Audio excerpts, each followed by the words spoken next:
Welcome everybody to Let's Make Art. Hello, welcome. We are painting this gorgeous koi fish painting tonight. Everybody ooh and ah.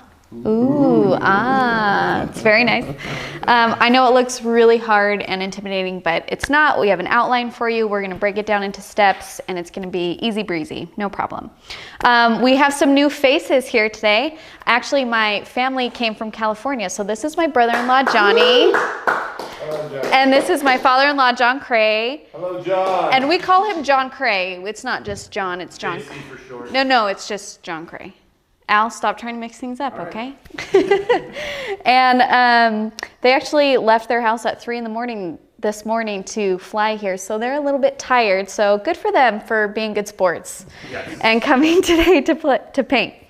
Okay, so let's start with our outlines. Should we do our oath first or our outline first? Definitely oath first. Oath first. Everybody raise your right hand.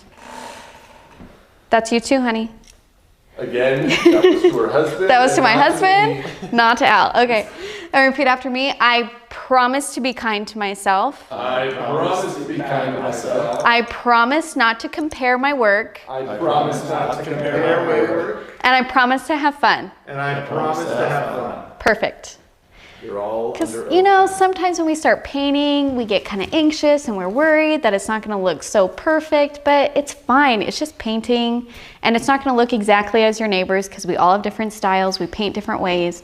I've been doing this for a really long time, so if it doesn't look exactly like mine, that's okay. So don't stress about it. It's really just about like taking this time to like just take a moment for yourself and create and kind of relax. I find it really therapeutic and wonderful. Okay. So if you have our kits or our subscription, you should have an outline included in your little bag of goodies. If not, you can just download it off our website, but I'm going to show you guys how to do our outline. So go ahead and tape it down to your watercolor paper. And I've taped those down for you guys there. And then you want to make sure that you're painting on the rougher side of your watercolor paper. There's a smoother side and a rougher side, so try and have one that's more on the textured side. After you tape your paper down, you're going to take your graphite paper here. And there's going to be a dark side and a light side, and you want to put it dark side down. And then after it's down, you just take a pen or a pencil or really anything that you can make a thin line with and just kind of start outlining the lines that we have already for you. Now, for you guys, you just want to be aware of how dark your line is as you go. So if you want your line, we usually want our lines to be kind of soft because with watercolor, since it's transparent, the drawing lines are going to show through, so try and make them as light as possible with still seeing. So just soft pressure with whatever your utensil you're using. And you can check it as you go. Do you need a pen? You can check it as you go, so if you want to make your mark and kind of lift it up and see how that looks underneath. That's kind of why you tape it, right? That's why we tape it, so then that way if you like get lost or you know you want to check it, then it's going to stay in the same place and you don't have to worry about kind of lining it up again. So you might want to lift that up, Johnny, and see how dark that is. Yeah, lift it. Yeah, so that's pretty dark, so lighten up your pressure, be a little bit softer. Okay. How's yours looking? Yeah, so perfect. While you're going, Diane had a question about the different types of watercolor paint and the advantages and disadvantages. Okay, so there are different types of watercolor paint. We use the liquid watercolors, and I like these because they're super vibrant. And the difference is this is dye-based. And like the other watercolor paints which come in like tubes or maybe are like the hardened clay, those ones are pigment based. So the difference is for me as like an illustrator and as an artist that kind of does this for me, and I kind of just like creating right then, and I really like bold colors. Usually dye based paints or watercolors are super, super vibrant. They're going to be super colorful. But they will fade eventually over time, whereas the other ones... It's like light fast, right? Yeah. So these ones aren't super light fast, but they're really high quality in terms of color, which is as an illustrator, that's what I need. And then the other ones, which are the 2 paints, those are pigment based. So those ones usually are light fast, but in terms of color, they're just not as vibrant. And there's not, I mean, it really is just all about your preference. There are some artists that really enjoy maybe more the muted or toned down colors. And if they're, you know, selling originals for lots of money, then light fastness is really important for that. But for us and for what I like to do, I just like bright color. So this is why I use the liquid watercolor. So you can kind of explore and see which ones We're gonna carry some other ones. So. Yeah, we're gonna have some other paints. So right now we just have the Dr. P.H. Martin, which is what I use in my personal work. But we are gonna start carrying some other options if you are interested in some that are light fast or, you know, maybe more muted tones. We'll have that for you. So hopefully that answered. So I have a question. Yes. That doesn't answer your question. All that? Yeah, so you're gonna follow all of the lines that I have for you. Okay. So if you're looking at the outline, what we have here is we have the outline of the fish itself, and then there are some sections where I kind of outline where we're gonna have like shadow. And as we start, I'll show you where's what, and if you have a reference photo handy, like if you have our kits, that's always handy to have right next to you so you can kind of refer to it as we're painting.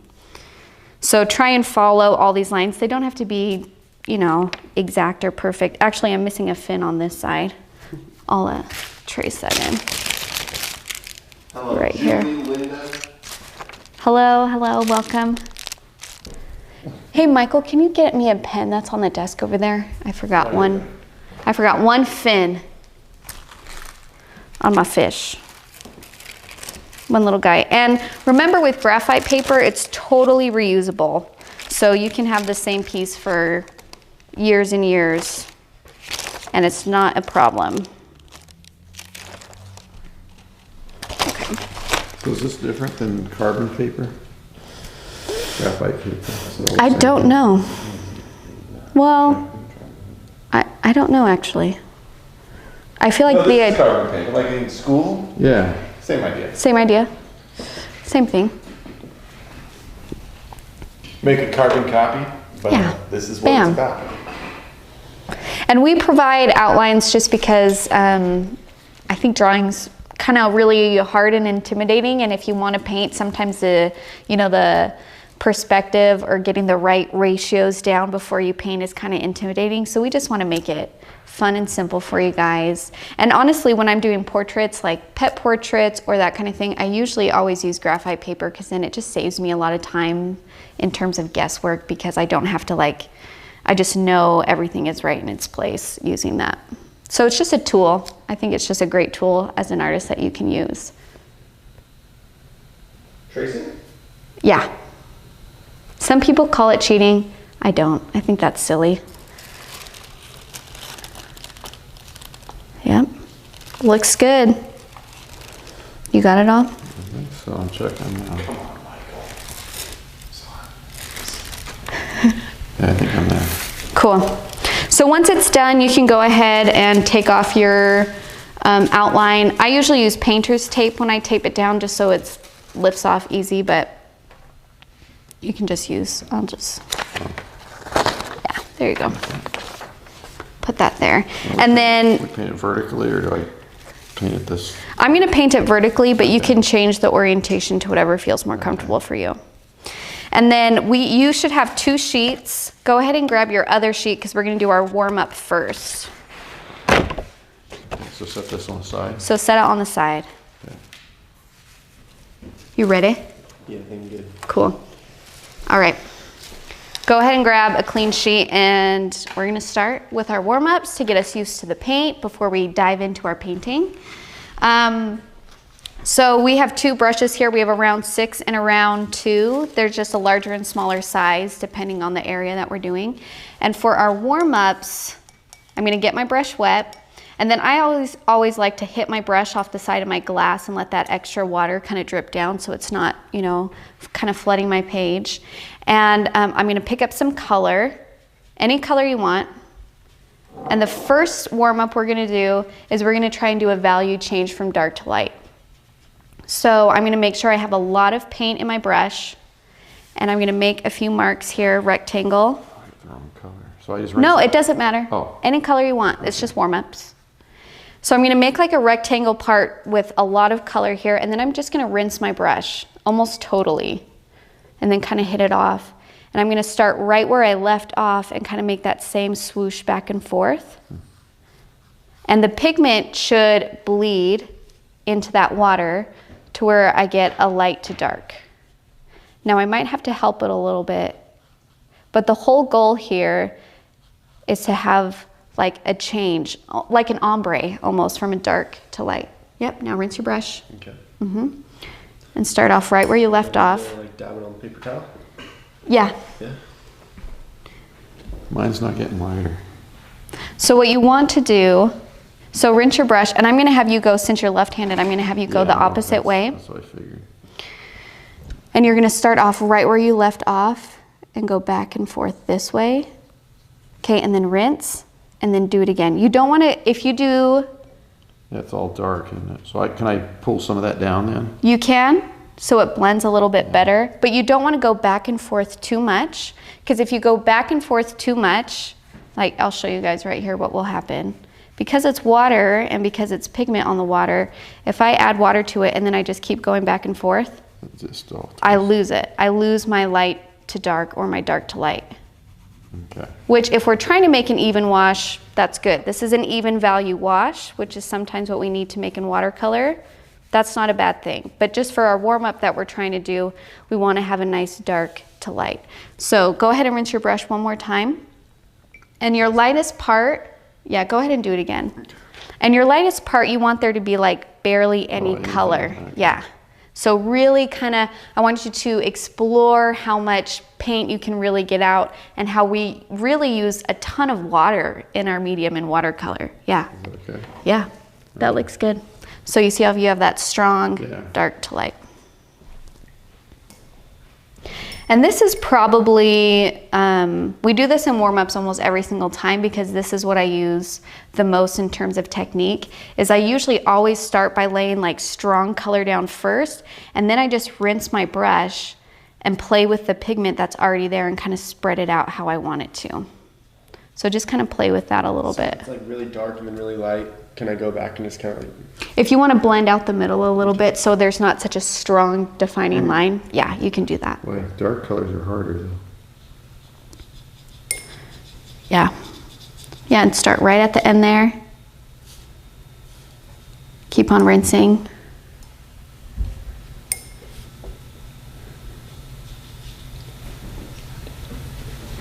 And sometimes what you can do, because sometimes it gets so wet that it's just like puddling, you can just take your paper towel and lift off the color. Okay.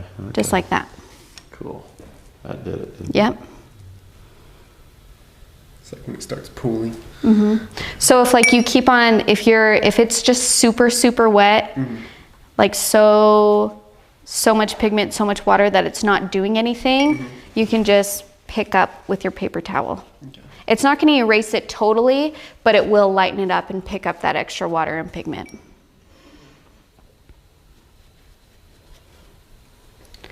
Okay, so then the next thing we're going to do is I just want you to practice blending our kind of daffodil yellow with the amber yellow. So I want you to get some of the daffodil, which is just this bright yellow. And it's the same kind of idea, except instead of adding water, we're gonna add the amber. So you're gonna put down some daffodil, and then I'm gonna pick up a little bit of amber and kind of start off there. And then I'm gonna go back in the middle and kind of blend.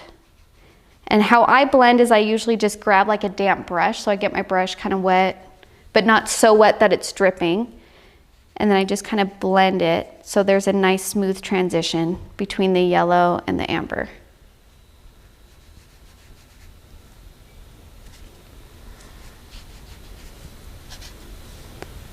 And if you want to do opposite of me since you're left-handed, you're welcome to. Whatever, I know with left-handed it's a little bit more hard, but you can. I know a few lefties that are going to be glad you're Yeah, here. exactly. Yep, so just blend till you get to that yellow. Yeah, and just keep blending a little bit more. So it's a smoother transition. Yep, very nice. So you should, that's beautiful. So you should have a nice Yellow, I'll move yours to the center so they can see. Oh, did he? No, you're fine. So we have a nice yellow to orange transition. You might want to blend yours a little bit more. So would I get that wet and then? You would get it wet, but you don't want it like totally dripping. I like having it damp, so I get it wet, I kind of pat it, and then I blend it out. Start at the middle and keep going out. Okay. Yep. Yep. Not to compare, but yours blended better than mine. We're not comparing here, John Cray. You took an oath here. Okay, so before we dive into our fish, we're gonna practice one more thing. We're gonna switch to our smaller brush, which is our 2. And if you don't have a 2, you still have a 6 or a larger brush, that's totally fine. You can still do this. We're just gonna make thin lines. So I'll do it with both, so who's ever at home can still do it. But the goal here is to make nice, long, thin lines. And the goal with that is you just want to make sure that you have really light pressure while you make. You can see here, this is me pushing hard on my 2 brush. That's a nice thick line, right? If I wanted a nice thin line, then I'm like barely touching my paper. Okay. Look how thin that can get. And this is the great thing about rounds, which is you can do a thin to thick line just depending on your pressure. So you just want to, yep. So we're trying to go for thin lines? You try and do as thin as long as you can. And I can do the same thing with my 6 because most of the time our rounds have a nice narrow point at the top that allows us to do those nice thin lines. It might not be as thin as my 2, but I can still get it pretty thin. Oh yeah, it's just as thin. So this is with a round 6. You can even do this with a round 10. I don't know if I can do it. I did it. Oh, I did it. I don't know if I can do it. Nailed it. So it's just all about pressure. Is getting those nice thin lines. Now for this painting, our lines aren't going to be super long. They're going to be kind of more short because we're just keeping them on the fins. But just in your, if you're doing this at home and you're not sure how to make a longer line without it being curved, you want to make sure you're moving your arm and not just your wrist. If you move just your wrist, your line is limited in how long it can go and it curves. If you move your whole arm across the page, then you can just go as long as you need to go because you're moving your arm. When I move my arm, I skip more though. That's okay. I skip a lot when I'm doing thin lines because I'm barely touching the paper. I just don't let that bother me. Okay. We good? Yeah. You guys are ready. Paint some koi fish. Ready to paint some fish. All right. Put that to the side. You can keep that handy if you want to test out colors or something before we. It's always nice to have scratch paper by you. Okay, so we're gonna do this fish in 4 steps. And the first step we're gonna do is we're gonna put kind of our shadow on our fish. Now, usually on white parts of animals, you're gonna wanna leave it just white because you're like, oh, like that fur is white or that part of the fish is white. But everything has light and shadow on it, and even fish kind of have like a reflective tendency, so other colors are reflecting off of it. So that's what this part is here on our fish, this like bluish, grayish part. This is like the shadow of our fish. This is what is gonna give it form. If we didn't put this on here and we left this totally white, then our fish would look completely flat. With shadow, you get dimension, you get form. So do we do the whole fish area with that gray? No, we're gonna stay, I just kind of do it Okay. outside of the spots, yeah. Okay. So I'm gonna use my 6 for this, and I'm going to take a little bit of my black and a little bit of the iris blue, which is kind of like that blue purpley color you have. And I'm just gonna mix that together to get like kind of a gray, purpley blue color.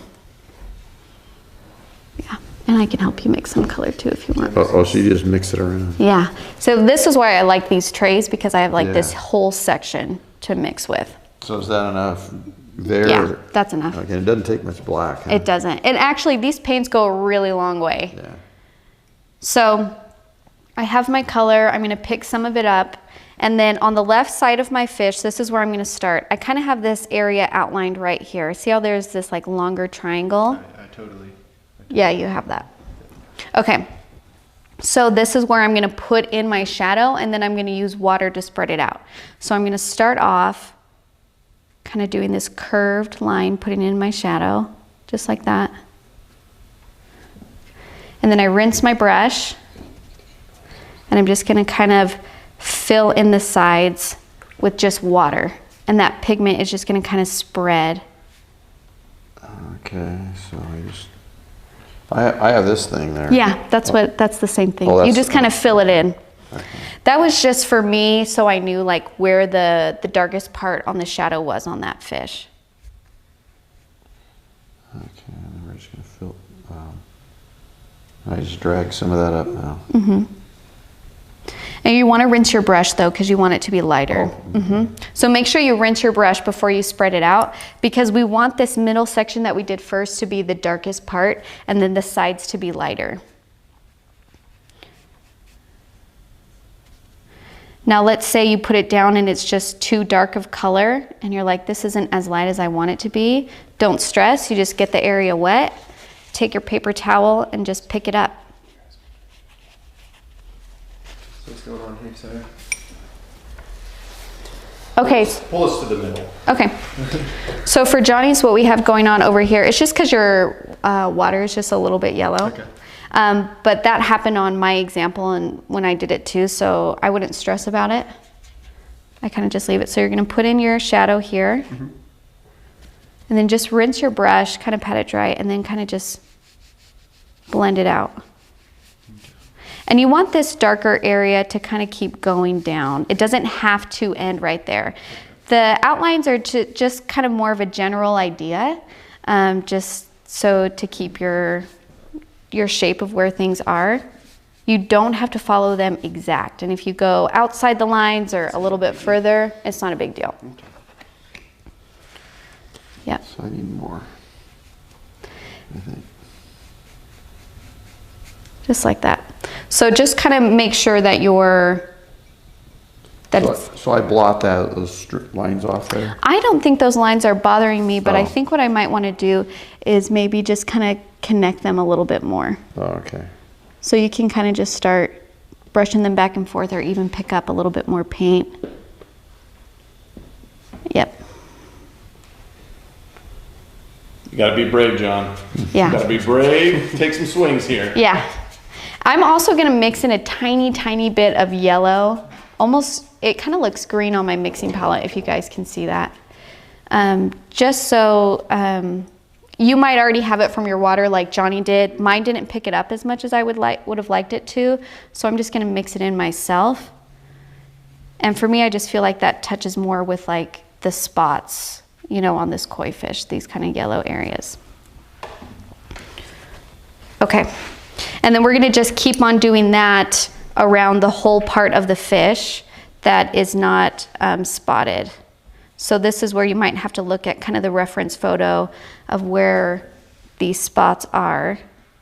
But again, this is your painting, so if you want to make the spots in different areas, feel free to. Or maybe you colored in an area and you're like, oh, that was a spot. Don't worry about it. Couple of questions. Deb Yeah. was wondering about an eyedropper for the little bottles. How do you get the paint out of them without making a mess?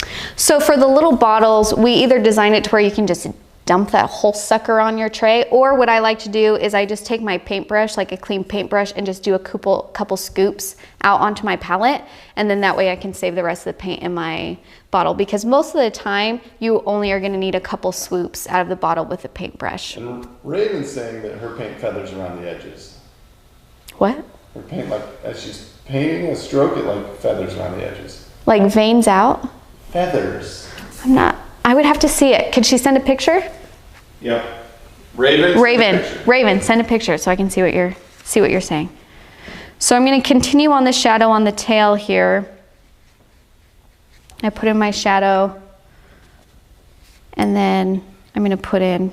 Now here's one thing that I've learned with watercolor, which is sometimes just like the least amount of strokes and like making it really like simple is the best, because like already I'm looking at my painting, and this I kind of messed with it a lot, right? This that was like 2 strokes. It was like put it down and then 1 little swoop. And for me, this seems a lot lighter and like the feel I want for watercolor. So if you're kind of stressing about it and you just keep on messing, sometimes the best thing to do is just keep it really simple. Just put it down and move on. And then we're gonna move to the other side here. And this one is just more of like just a really light wash. This one, there's not like a super strong area of shadow like on the other side. So just kind of take that gray bluish color and kind of go around your fish here. And don't forget the fins. We're just going to do a nice soft gray wash on our fins here. We kind of make it a shark to start. A shark? Isn't there a little song about a shark or something?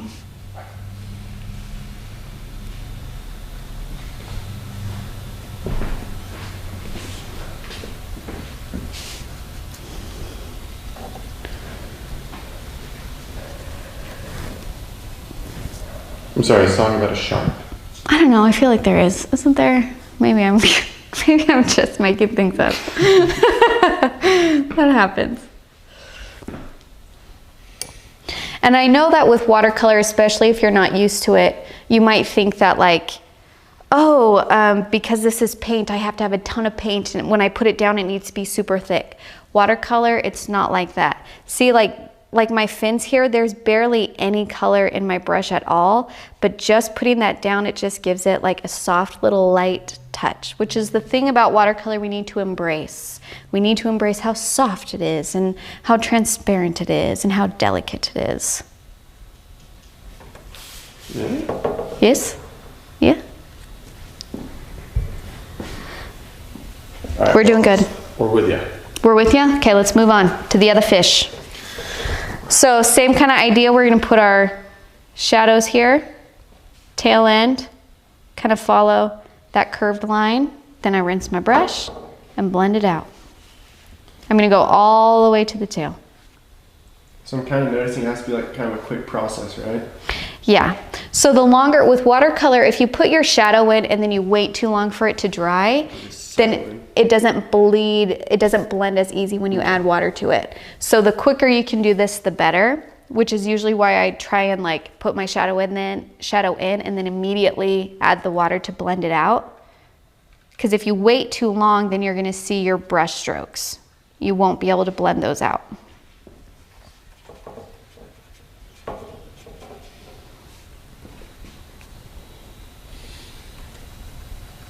And there's a little shadow on this side.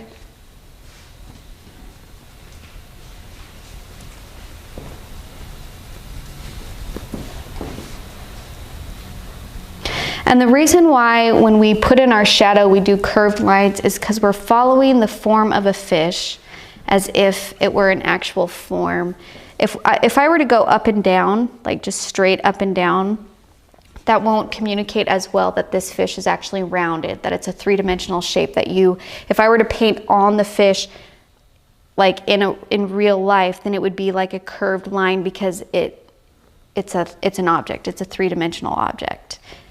When you paint your brush strokes just totally up and down and you don't pay attention to like the form you're making, then that is where it can read a little bit flat.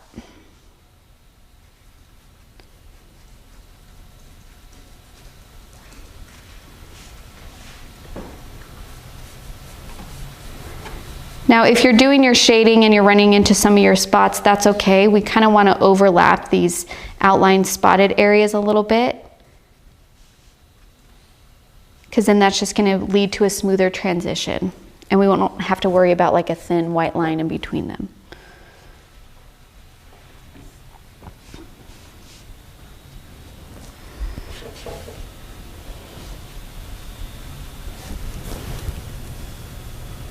Yeah. Yeah. Yeah, it looks great. Maybe blend that color a little more, huh?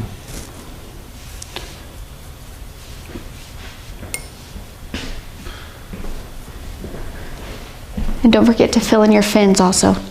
Okay. Your fins. Oh. And that one's just like super light Like sometimes I even just Better take than my nothing, yeah. paint water and fill that in. Just so there's some color there. And so it's not like this bright white on our fish. Even our tail fish fin too, that I forgot that I'm doing right now. That thing I told you to do, I forgot about it. I'm doing it right now.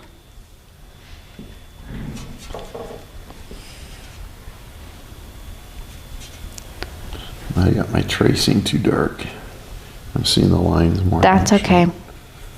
I just have to say that when I first started doing watercolor, seeing the lines used to really bother me. And then I've noticed that actually, because I would do custom work and I would send it to the person who ordered it. I'd be like, I'm sorry, there's drawing lines, and once it's wet, you can't erase it. And they're like, oh no, I really like that they're there, because it's like, I know that this was hand painted. Like, and I just started looking, like, after I heard that, I'm like, oh, yeah, okay. And so like, since then, I just haven't really stressed about them. So don't stress about it, John Cray, that's what I'm telling you. Okay. All right, you want to check in? Are you almost to the end of step 1? I'm at the end of step 1. Let's take a look. Okay. Okay. I'll start over here with Johnny. Okay. Okay, so we're putting in our shadows. They're looking really nice. I like this like green blue color you have going on. That's nice. If anything, I almost want this part to be a little bit darker. So you see, if we're just looking at this color right here, it's all one value. And we want there to be kind of, see how there's like this, Like separation. just a little bit darker to tell that there's form on that. Okay. So just kind of go over that one more time with just like one more, Just a little darker. just a little darker, and right here too. Okay. And then just fill in your fins with that nice soft wash you have going on. Okay. Now we have John Cray's painting over here. You got to move your hand just for a minute. Oh. Okay. This is looking really nice. I like that I can see like the darker areas of where that shadow is hitting on our fish. I think you have a really nice, lovely soft blue on this shadow, which is gorgeous. That's great. Just keep going. Fill it in.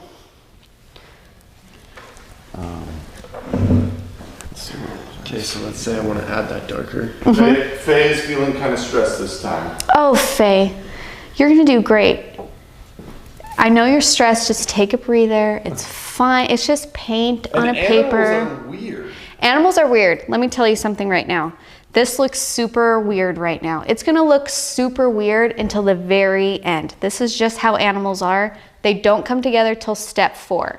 So don't stress and kind of rework stuff and get too muddy. Just kind of lay it down and just trust the process of these steps. It's gonna be fine. You got it. Okay. Kind of, sort of. So Johnny's wanting to add a little bit of like a darker area right here on this line. Now when you add it, you kind of just like put it in. And then when you go to kind of blend it out, you don't want to blend across the whole thing because that will make it all disappear. So it's almost like I'm only touching the edges as to blend it out. Just like that. And that's all I would do, because if I were to touch it more, then it would even blend out, and then it would be like, oh, I just made my whole area darker instead of that one part.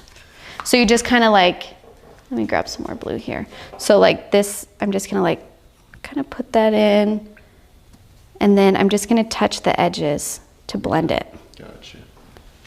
And then that way I still keep that dark value in the middle without like having it totally disappear on me. Gotcha.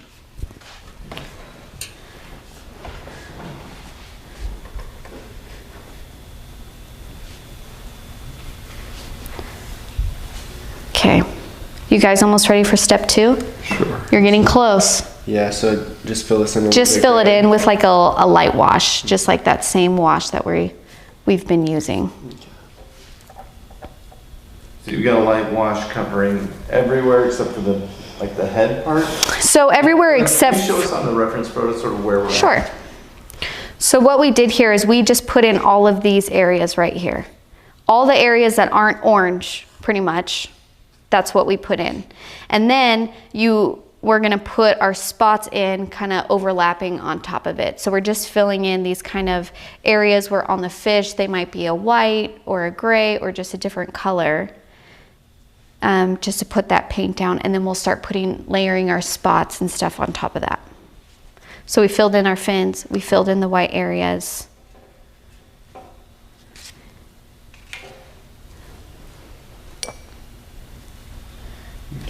Okay. I'm moving on. You ready? I'm ready. All right.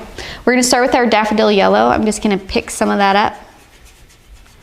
And then I'm just going to start filling in my spots here. So I'm going to start with the head on my left-hand side.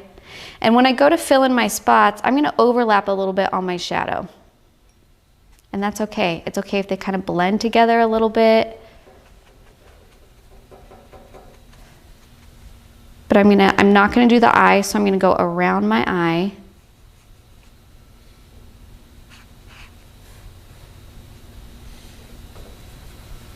And I'm going to do my spots one at a time because I think it's kind of important to work while this is still wet. So I put in my yellow, and now I'm going to grab my amber, and I'm going to start from the middle.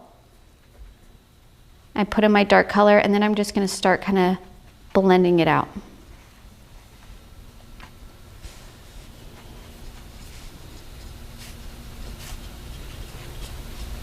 Just like a brush full of it? Yeah, so I pretty much just like picked up a huge glop. Glop? That's a word, right? Glop. And then just kind of laid it down right in the center and just kind of started working it out.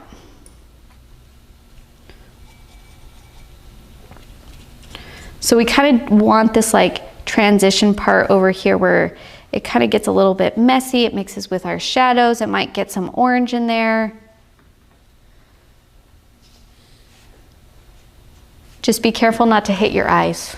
Try and let those. Is that a little nose nubbin? A nose nubbin? Where? What? Front of your fish. Yeah, I have a nose. And there's like a spot right here on the front of my fish that's like just hanging out. We'll get to that. Just the koi fish, I painted this after it had like a little white spot on its nose. If that's bothering you, fill it in. It's not a big deal. I like it. I like it. I like it. I'm keeping it. You don't have to. It's your painting. It's your life. So now we're going this color? Is that Yep. Cool. I think I'm motivational speaking. Start in the middle and work it out. Start in the middle, work it out. You're going to grab a lot of orange. You're probably going to use your bigger brush for this. Okay. And you're just going to like glop it right in the middle and just kind of, after you glop it in the middle, you're going to almost like just get your brush a little bit wet so it's easier to move the paint around and work it out. Work it out. Okay, so I got the glob. Yep. Now you get it kind of wet and you just start moving it around that yellow. Yep.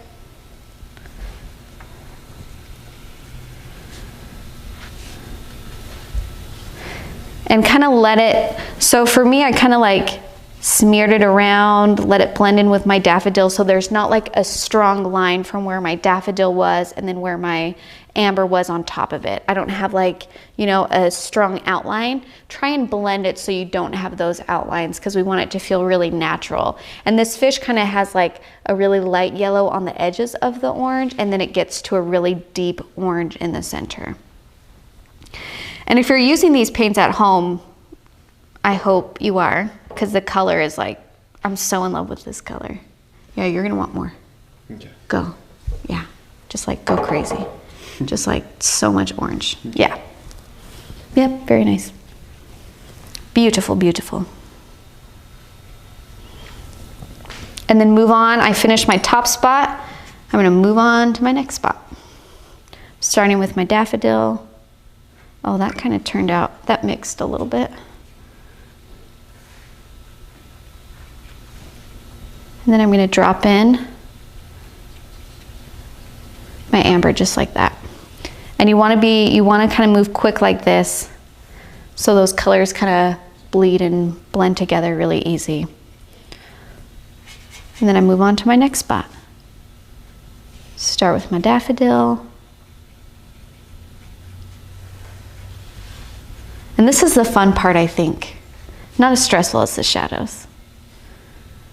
What I'm saying is you guys are doing great. Thank you. Yeah, perfect. Okay, move on. Move on to a different area. Different area. Mm-hmm.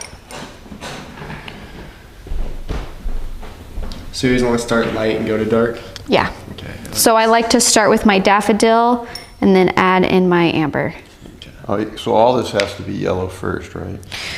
Yeah, so I started with the yellow first and then dropped in my darker colors because on the fish itself, because it goes from like white to orange, there's like a little line there of transition where it's like a soft yellow almost, and it's not this like strong orange right away from the white or from our, you know, our other parts. So even sometimes after I lay it down, I even like blend it out just a little bit.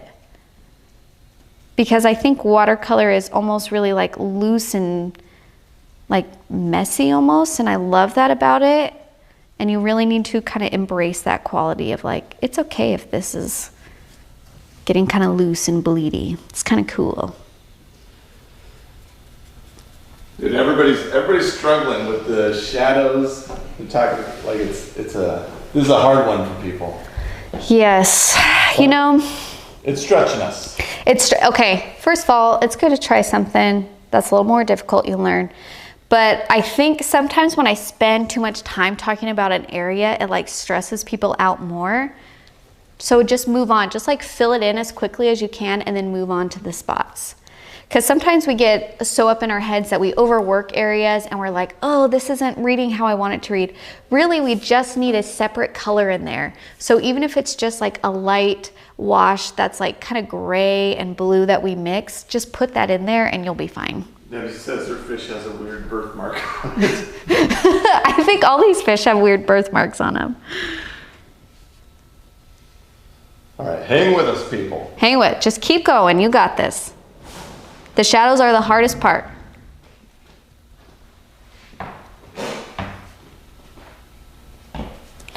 Because it's when you start putting in the orange that it really comes alive. Like, look at this fish compared to this fish. Like this fish, you're like, okay, yeah, this is making sense of what's going on. This one, you're like, I don't understand. That's okay. It's a process. Okay. So for Johnny's here, so he put in his yellow and his orange. It's looking really good, but what I would suggest that you would want to do is just, you're following my outline really nice, which is good. Yeah. But let these kind of bleed out a little bit. Okay. Smear these guys around. Get some different color in there. Just like that. They don't have to be exact spots because this is going to read more true to what you're going to see. It's going to give it a more realistic feel and it won't be so choppy. Okay. So just kind of like go around. And to blend that, it's just a brush full of water, right? This is just a damp brush. It's not totally full of water. It's not dripping. I kind of like pat it on my paper towel to get it just damp. And then I just spread. And then you can even drop in a little bit more color. So see how that reads way more natural? Yeah. It's not so chunky. Because we don't want it to look, you know, like a coloring book, you know? We want it to like, let it blend a little bit. Yeah. Yeah, you're doing great. You're doing great. Okay. You're stressing, don't stress. You're doing so good. Move on, move on. Okay. That's gonna be my job here, just to be like, keep going. Sorry. Move on to another area. No, it's okay. So then I'm gonna start on my other fish because I hit all the orange spots on this one. Oh, there's a little one on this guy. Can add that really quick.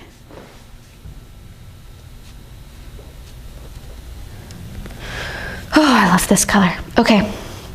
So I'm going to start with my daffodil. I'm going to start on the head again, work around the eyes, put in my yellow,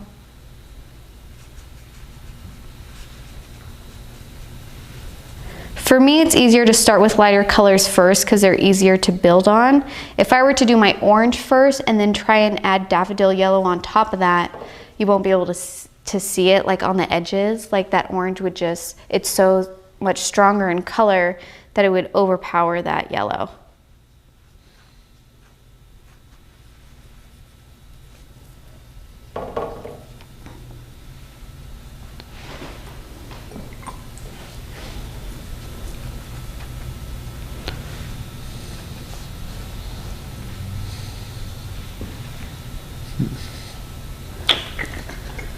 Okay. It's looking good. Now I gotta get some of this in here.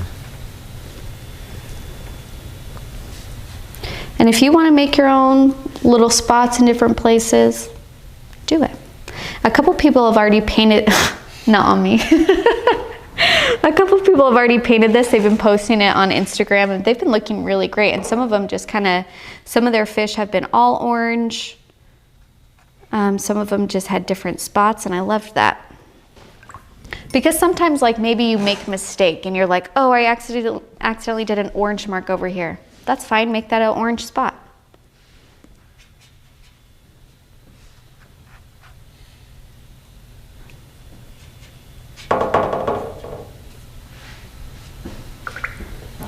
So some of the feedback, they're saying it's tough because they can't see your outline. Oh, on my paper? Yeah, so we should just do yours darker. Okay. Next time I'll do mine darker so you can see. And now we know. Now we know how to make it better.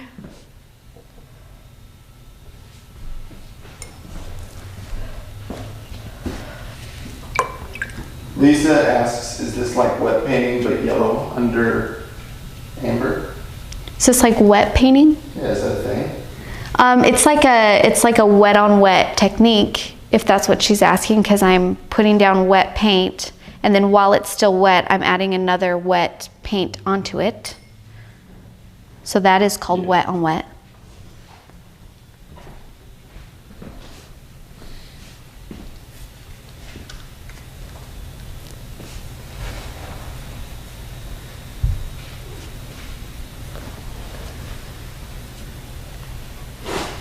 Good stuff. It's looking good. So if I wanted to put like just a dark color, would I just do the same thing I did? Just drop it in there and then work it around? Okay. Yeah.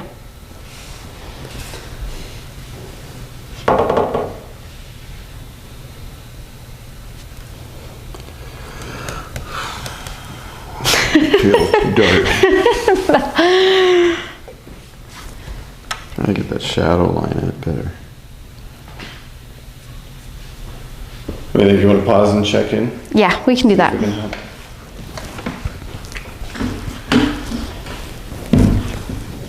Okay. We'll start over here with Johnny first. Okay. So, what do I need to move so you can see it? Just stay right there. Okay. Okay, so we have some good blending here where we kind of let it bleed out a little bit so it's not super strong. I like the strong color right in the middle that we have going on here, and it looks like you're going for that too here. Very nice. Just continue that all the way down. It's looking good.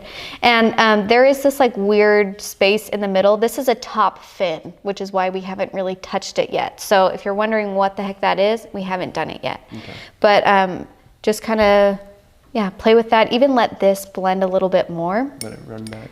Yeah, let that kind of run and touch into different areas. Okay. Let it bleed out. All right. But it's looking good. Okay, so we're moving on to John Cray's here. This is looking really nice. What I would just suggest to do is on the edges here, we still want to like add Bleed out more. Yeah, just let that bleed out. Let that be. Oh, so like, it's got some variation. So it has some variation. So it has a nice, Okay. It starts off light and then it blends into this like strong orange. Okay. So don't be afraid to let it get messy, you know what I'm saying? Okay. And also I'm like just looking at your brush strokes that you have here, see how they're like a little bit like textured almost? Yeah. You just need more water on your paintbrush. paintbrush. That's why it's doing I that. know, look, I got it right there too. And that's fine when we're doing like our detail lines and stuff, but Okay. when we're filling in even washes, we want it to be smooth. So just make sure that your paintbrush is more wet. Okay. And yeah, I would just go along these here and like kind These of, edges? yep, and blend them out a little bit more. So it's not such a hard, yep, very nice.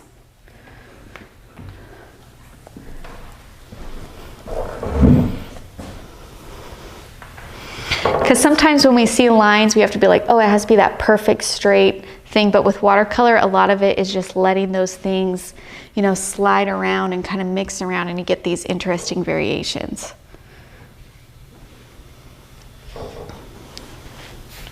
So I'm going to put in a little bit of color here on my tail.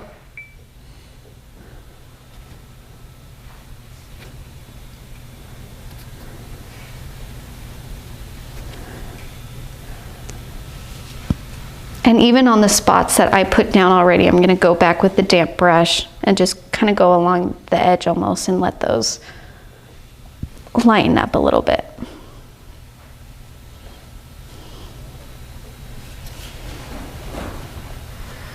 So I'm having troubles getting like the really dark darks.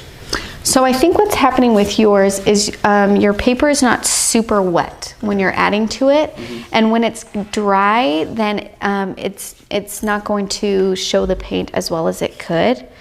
So if this is like kind of dry and you're putting in mostly like a drier brush on top, then it's not going to really explode with color. Okay. So what you can do is you can just re-wet the area just with like a damp brush, get it nice and wet, and then you drop in your color.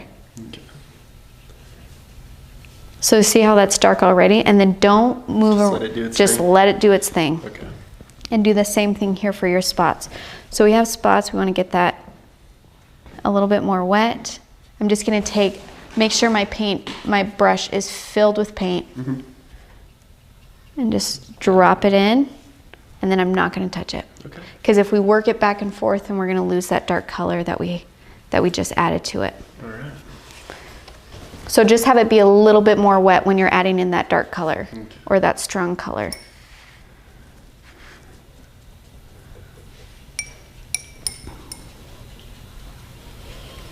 Okay. I think this is looking good. We're clear around that other guy now. Oh yeah. You gotta speed up, John Cray. You gotta play catch up here. Okay, let's see, real dark over here. Yep.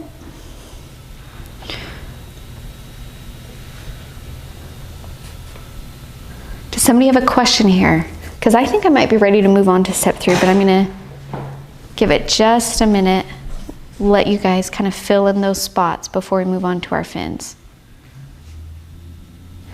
Now you might be feeling a little bit of rushed right now, but sometimes that's good in watercolor, is to get that pressure. That way you're not overthinking things too much and you're just laying it down. Sometimes that's the best way to do it. I used to have a teacher that would set a timer, and like every 2 minutes you had to move on to a different area.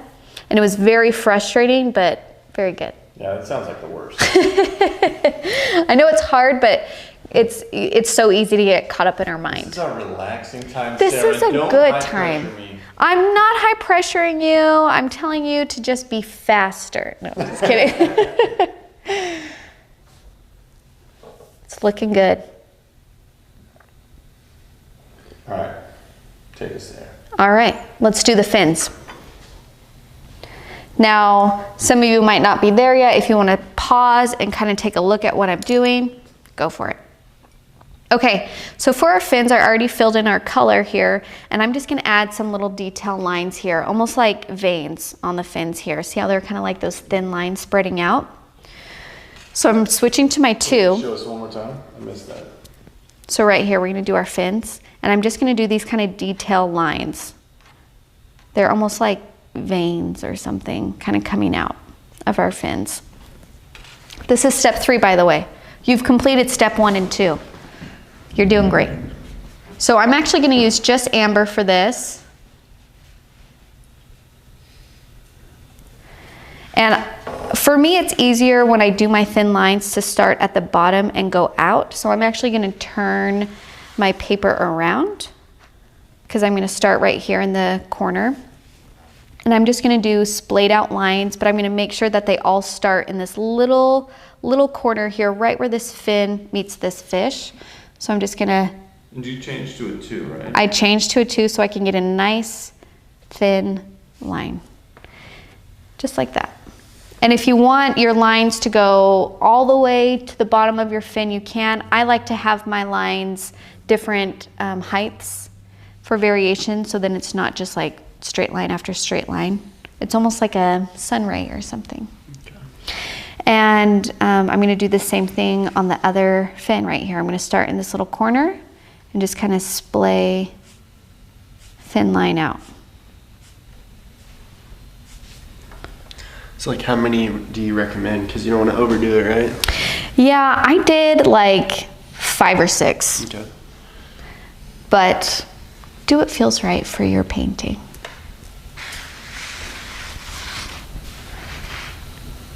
Yep, very nice. And then I'm gonna add just a couple on my tail here, just like a little, just some, I call them like swooshes. Just like swoosh, swoosh, swoosh. If you need to make that sound while you paint, go for it.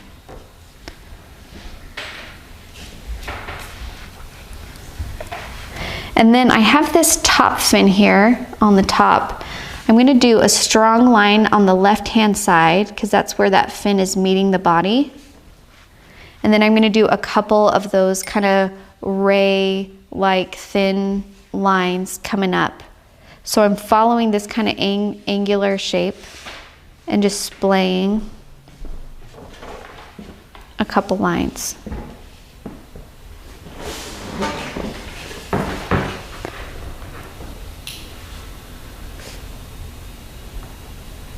And we do this at an angle because we're seeing this fin at an angle since it's sticking up straight up from our fish.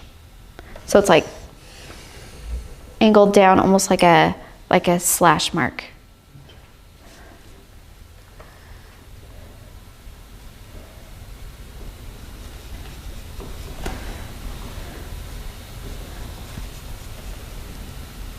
Yep. Going all the way down? Yeah. I went all the way, mostly down.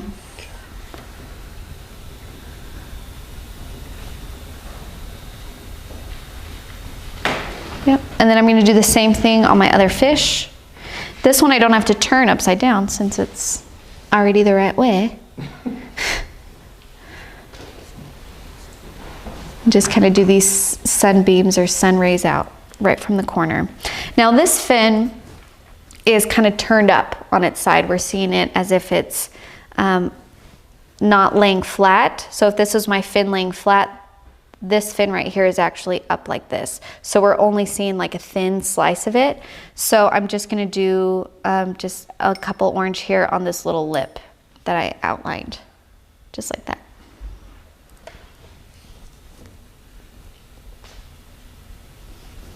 You just show us where you were again. We were right here. So this fin, so these fins over here, these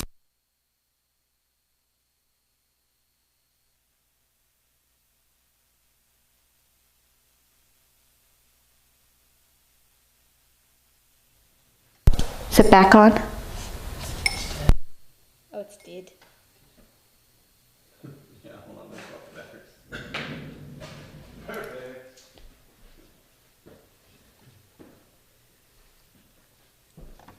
We got this. Okay. I butchered my fin. You what? That's no bueno. No, it's fine. It's fine. Okay. Yeah, because we're actually going to let this blend at the very last step. We're going to blend it out a little bit so don't stress. But what I would do here is we just want it to start off from one spot. Thank you. You're welcome.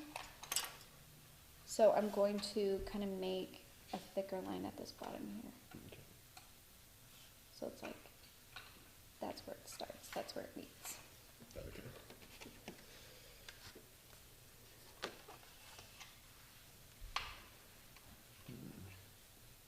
Don't mind me, guys. No, you did. Just a roadie, you know. You're doing great. Doing whatever needs to happen. Okay, let's see. It needs to be way down. Turn that on. Okay, are we back? We back? We feeling good? Can you hear us? Can you hear me? Yeah. Okay, perfect. So these fins were totally flat. Like if this was my hand, if my hand was a fin on a fish, it's flat like this. And this fin is kind of turned up on its side. So we're only seeing this like thin line as opposed to this like flat hand. So that's why we're just doing like a thin line here at the top because this fin is actually turned. Then I'm going to do a couple sun rays on this like rear fin here.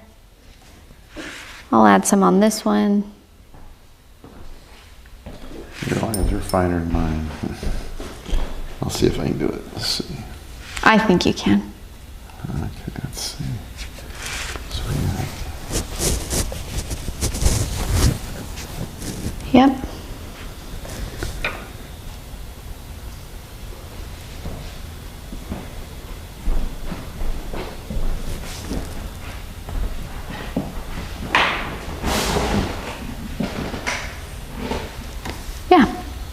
So when you do them, I'm gonna move them over here. I'm gonna do it on one of your fins. Okay. So for me, it's easier to start at the bottom of a line and then go up. Okay. Because then I can kind of lighten it as I go.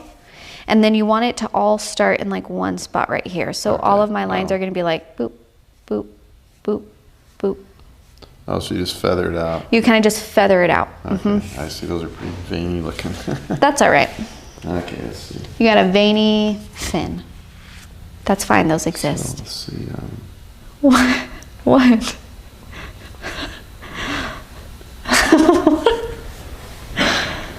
I look over, my husband's covering his face like I said something horrible. I see that. That's a lot better. Okay. Yeah. Yeah, looks good. Yeah, I think I got the hang of it on that one. You got the hang of it. Okay, so now I got that one. What else do we do that on the other fins? So, we just finished our fins, right? Oh, I didn't do my top one on this one. I'm gonna do that bottom line and then I'm gonna thin it up. Do some swishes that are angular like that. Let's see.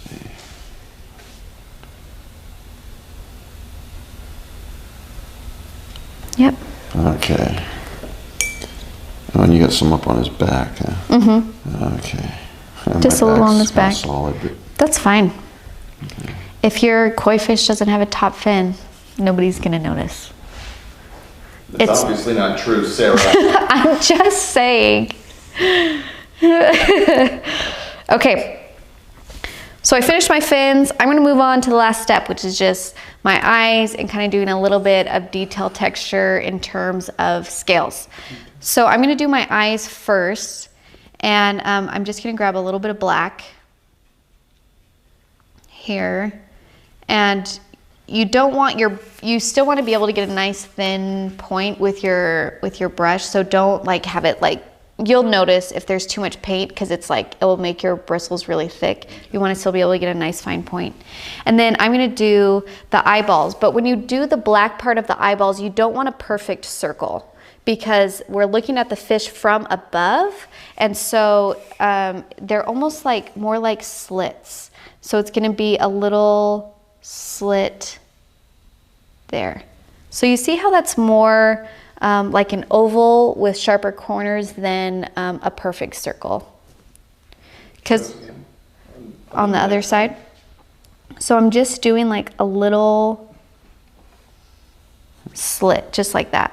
If I did perfect circles, then that would kind of make it look like it had googly eyes, or kind of like we were looking at the eyes from a different angle. So because we're looking at it from above and they're on the side of the head, then the circle itself kind of ellipses and it becomes more like little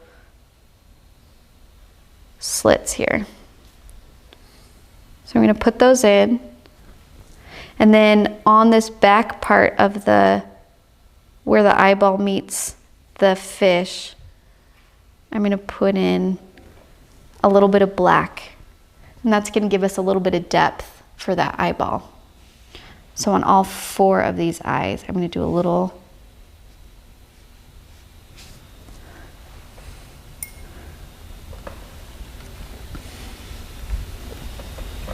Like a fishy eyeliner. Yeah, give your fish some eyeliner. We're gonna add a little bit of shadow to this, but later. We don't wanna do it right now because if we added water to this, that black is still pretty wet that it would bleed. We do not want that to happen. So we're gonna move on and come back to that. We're gonna just add a couple scale textures. So I'm going to mix my amber with like a tiny, tiny bit of black. And I'm gonna get a brown color.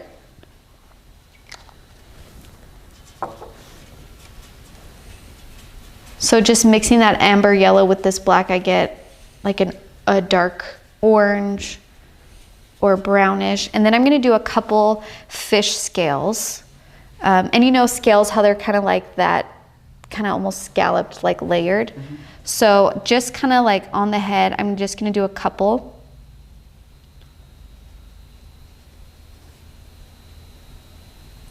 Just like that.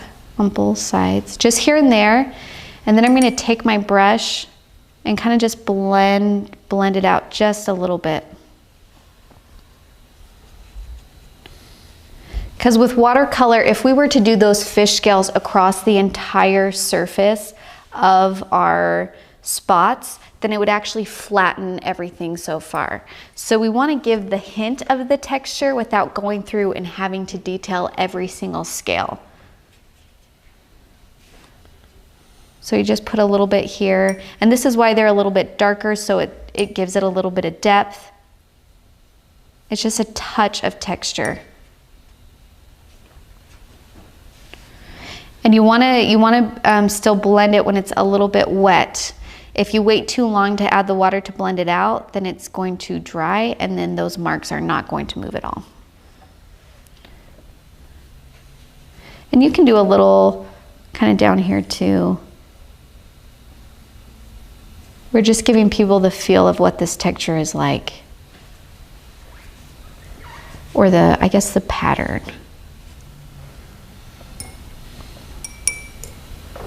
Then I'm gonna do it on the other side of the head. Actually, did scales. Just a little. Okay. So I'm gonna do, John. okay. I just do just like a small grouping. It doesn't have to be perfect because I'm just gonna end up blending it out anyway. Okay. So I put it in and then I just kind of add water and kind of mess it up. So it's gonna give me the hint, it's gonna give me a little bit of form and definition without having us scale the entire fish. If we scaled the entire fish, I'm telling you, it's gonna make that fish just look paper flat on our thing. So now you gotta blend them. Yeah. So mess that all up. Get some water, go along the edges, and just kind of blend it out, mess it up.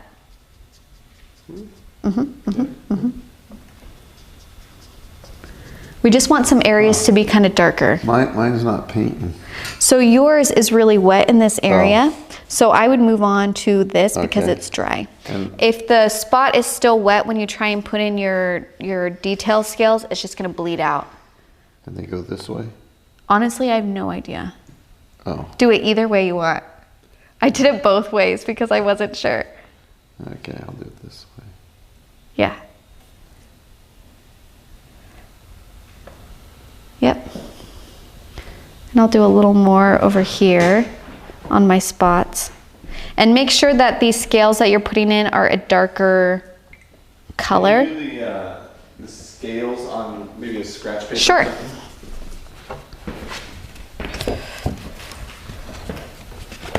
So here's my scratch paper.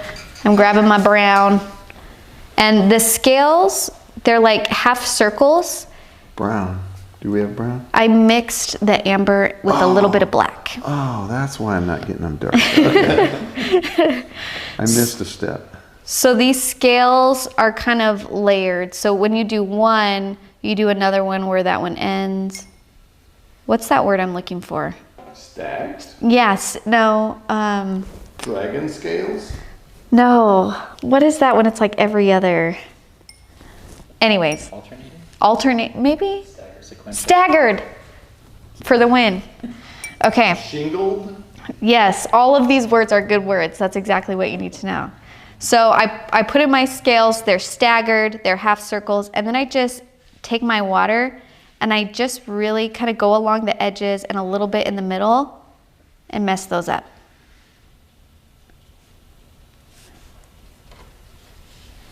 On both sides. So we have a hint of scales, right? And we have some dark and we have some light, and that's exactly what we want. Good question, Raven. Thanks, Raven. Oh, this isn't the one I'm doing. And you do that? How much that do you do? That's it. That's and then it. I just take some water and kind of, Flush them. yep. Flush them, good term. Flush them out. I'm gonna do a little back here on this back fin. I just erased them. Yeah, that's what we want. Oh, Just a little. So it's just gonna go kind of, and that's it. okay, that's it. Mm-hmm. Okay. So you see how we get these like interesting like dark and light Yeah. spots? That's what we want. We just want a hint of like There's a little bit here, there's a little bit there. This fish is that whole texture. Oh, we do the whole thing that way. Not the whole thing, just a couple areas. I just did kind of behind the eyes and a couple on the other spots on my fish. So not every single spot, just a few of them. It's funny, I feel like watercolor is the art of walking away from your painting, because up close, it still looks janky, but a little bit backed up looks awesome. That is a valid point. Because when you're so close, you're like less than a foot away from your painting. You're looking at all of these spots and you're just like, okay, this is looking kind of rough. But honestly, I'm seeing it on the screen, like the overhead that's a little bit farther away. And I'm like, oh yeah, this looks good. It looks good. So sometimes you just got to take a step back, look at it from far away, let those little spaces go that you think aren't perfect, because from far away, you can't even see them. Okay. So I put in my little scale textures here and there. And now I'm going to do the little shadow on my eye. So I'm just going to take my 2 brush, get it kind of damp. And then using the black that I've already put in for like the eyeliner, I'm just going to like drag that color down just a little bit on the top part of the eyeball. So where between the pupil and where the eyeliner is, I'm just doing a little gray area. Just like that. And that's just giving us shadow on our eyeball. It's giving us a little bit of form. You do top and bottom, or are you going all the way around? So I did mainly the top, and then on like one of them I did a little swoop underneath. There's not an exact, you know, formula. Just whatever you think would look right. Yep.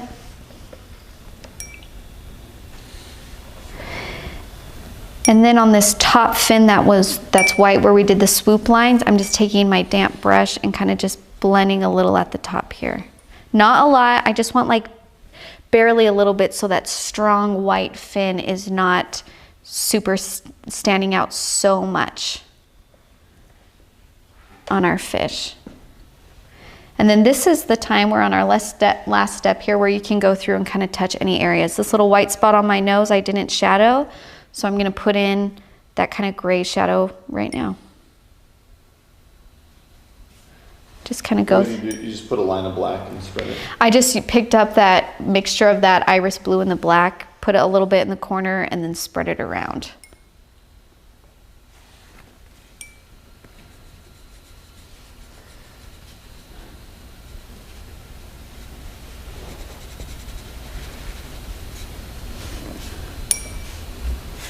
And I'll probably do a couple more fish scales over here.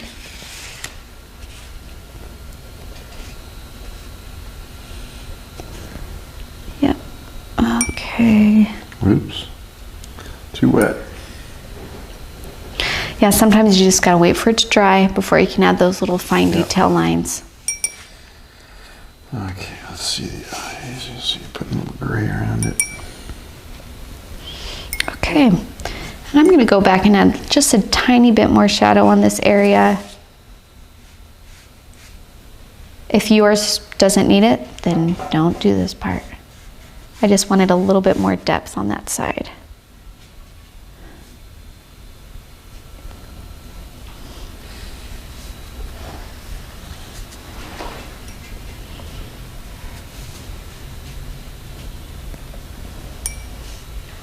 How are you guys feeling? How are you doing? Pretty good. Yeah, it looks great. It's pretty good. How are you feeling, John Cray? Better than I thought I would. It looks really nice.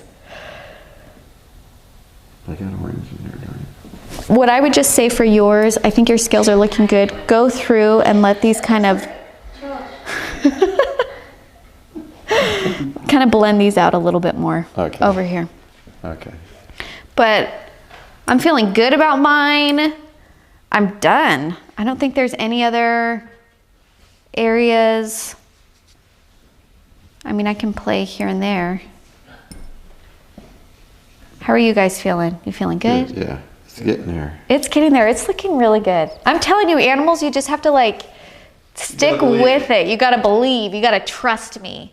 And at the end, it kind of just comes together, and you're like, yeah, this looks like a fish. What do you think, people? Does it come together in the end?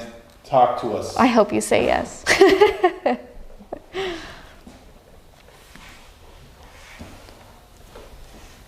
Yeah, that looks really nice. Need some gray down in here. Looks good. So you put some yellow in the tail? I just did like a soft, like I put yellow up here and then I kind of like let it, blend out a little bit. Are we ready to hold ours up? We hold them up at the end. Oh, okay. Oh, okay. I'm Yeah. getting a I think little we're ready. gray right around his eyeballs here. Okay. We're gonna do a slow pan. Wait. Oh, yeah. Yeah? Yeah, that's Ready? So which way's up? This is you. Either way. Alright, So this is, we're starting with Johnny's. fish one. Looks great. Fabulous. Okay. Good job, man. Thank you. Do you see my face at all? Oh, okay, because I was like, get a funny face. Here's my little fish. Good work. Got my koi. All right, and then John John Cray. Yeah. Good job, you guys. Let's clap. Good job. I feel like it was a little stressful in the beginning, but we pulled through. I'm sure they look great. You are welcome to share yours. We actually encourage it. I know it's scary because you're like, oh, it's not how I want it to be. We want to see it. Al wants to see it. I want to see it. I know your dad wants to see it. You know, your parents want to see your artwork. They love it. Your kids want to see it. Everybody wants to see it. So share it, and it makes other people want to share their stuff, and they're really excited when people do art because they want to do it, and it's just a cool thing to do. So if you're watching on Facebook, you can just post it in the comments. That's what people have been doing, and I love it because then everybody can see it. And if you share it on Instagram, you can just tag us in it. Our Instagram name is Let's Go Make Art, so just give us a little tag. I usually give it a little love because I love it. And then next week, we are in our July box. So hopefully, if you are subscribed to us, you should be getting that. You should have already gotten it or getting it soon. And we are doing our desert cactus. Woo! Beautiful colors, great texture, a little more illustrative, super fun.